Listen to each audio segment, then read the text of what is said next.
I'll finish by this story. Almost 5 years ago, I was invited to an iftar program in Mombasa that was done by the University of Nairobi students, Msauni Group, Muslim Association. And in Mombasa, I was doing the iftar.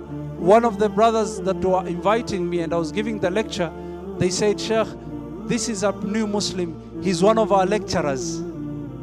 He became a new Muslim. Doctor, they say his name is Ibrahim. He chose the name Ibrahim. So we communicated and exchanged numbers.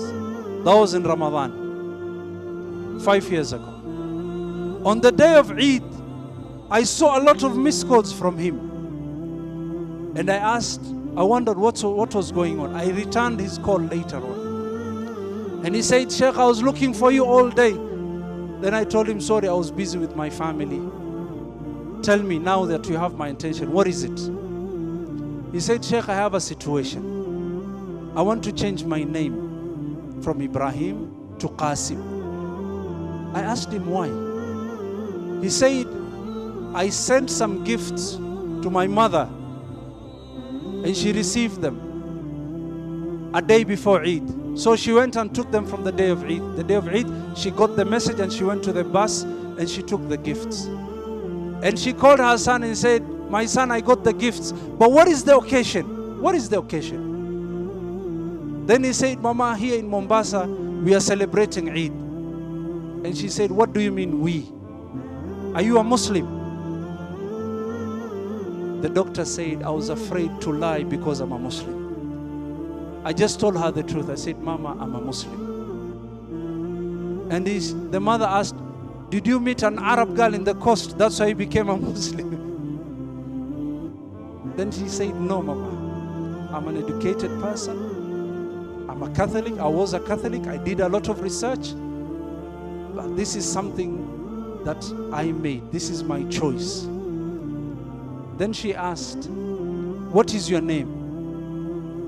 Then she said, I chose the name Ibrahim. She said, no, you have to change it. You have to call yourself Qasim. And he said, I was shocked. I said, Mama, why? And she said, while I was carrying you in my stomach in 1982, when the Moi government was being overthrown, and those who know the history, they know of this incident, when there was a coup attempt that was being done by some of the Kenya Air Force forces, some in the defense department. They tried to overthrow the government of Moi.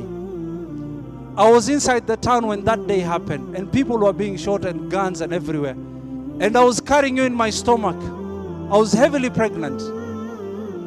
And then I met a Muslim. He took me in and he protected me and kept me in his house.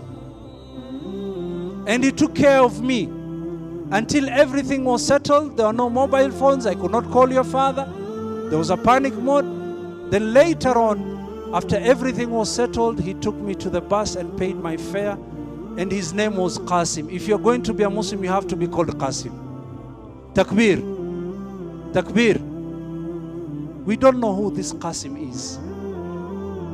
But what do we benefit from this? When you show good character, when you live with people in a good way, know that if someone is not going to become a Muslim, then at least he will not hate Islam and Muslims. That is the benefit. Now ask yourself, you being an ambassador of Islam, do you make people love Islam? Or through your character you make people hate Islam?